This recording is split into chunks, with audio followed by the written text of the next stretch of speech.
Ici, ce que l'on appelle dans le jargon anglais Return on Asset, retour sur actif. L'on sait que le retour sur actif est égal, pour faire simple, au résultat net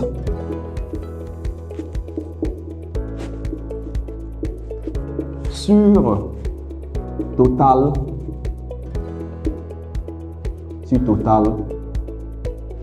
actif.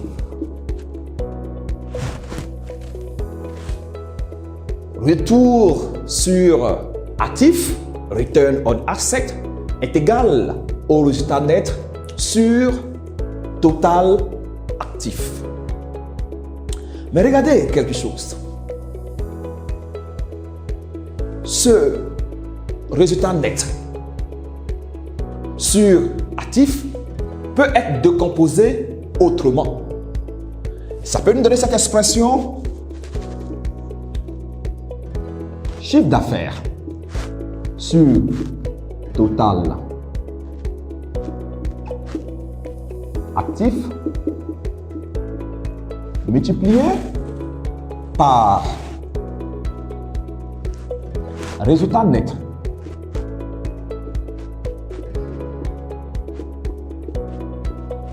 sur chiffre d'affaires. Cette expression est égale à celle-ci. Et cette expression qui est le chiffre d'affaires sur total actif mesure ce que nous les financiers nous appelons la rotation des actifs.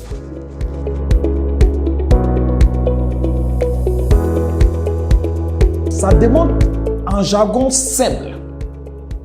Un franc investi dans votre business génère combien en vente? C'est-à-dire, si j'injecte un franc dans votre business, à combien je pourrais m'attendre comme vente? En d'autres termes, quel est votre niveau d'efficacité? Quelle est l'efficience?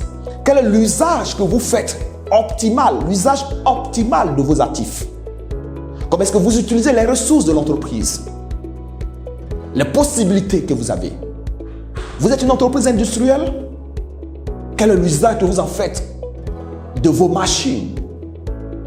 Est-ce que vous les utilisez en full production ou bien de façon, on va dire, séquencée?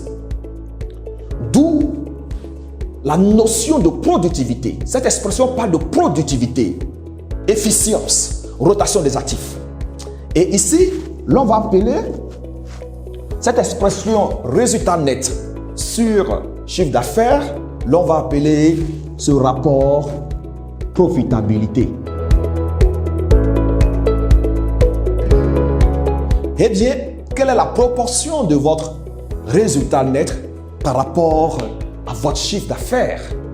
Voyez-vous que tout le génie de la finance va s'appliquer là. On va voir votre maîtrise de votre domaine de spécialisation.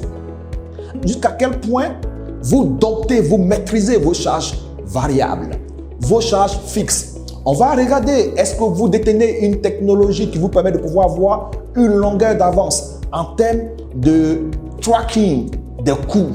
Est-ce que vous avez un positionnement qui vous permet de pouvoir avoir des prix premium sur le marché? En d'autres termes, votre capacité à tirer ce rapport vers le haut, étant donné que l'on recherche que le chiffre d'affaires soit, le résultat net soit le plus élevé possible pour que le rapport soit tiré vers le haut.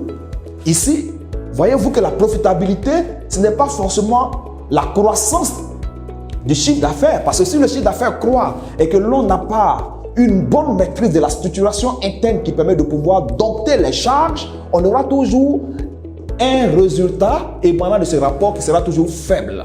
Donc, non seulement il faut penser à faire croître le chiffre d'affaires, mais il faut que les charges diminuent plus que ne croître le chiffre d'affaires. De ce point de vue, l'on peut avoir un résultat plutôt de ce rapport qui est tiré vers le haut parce que le numérateur est le plus élevé possible. Et donc, dans la structure de l'accompagnement, on va travailler de telle sorte que ce rapport soit le plus élevé possible et que celui-ci qui mesure la rotation de vos actifs soit le plus élevé possible et qu'ensemble, l'on retrouve un retour sur actifs qui satisfait l'ensemble des acteurs qui ont mis à disposition les ressources de l'entreprise, les banques et bien sûr les actionnaires. Ici, c'est toute une ingénierie.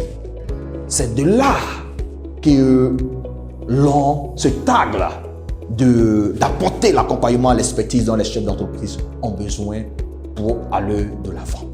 Et quand on sait que le retour sur actifs émane du rapport chiffre d'affaires sur total actif multiplié par le rapport résultat net sur chiffre d'affaires, le premier représentant la rotation des actifs, l'efficience de l'entreprise, la productivité de l'entreprise en quelque sorte, et puis le deuxième mesurant la profitabilité de l'entreprise.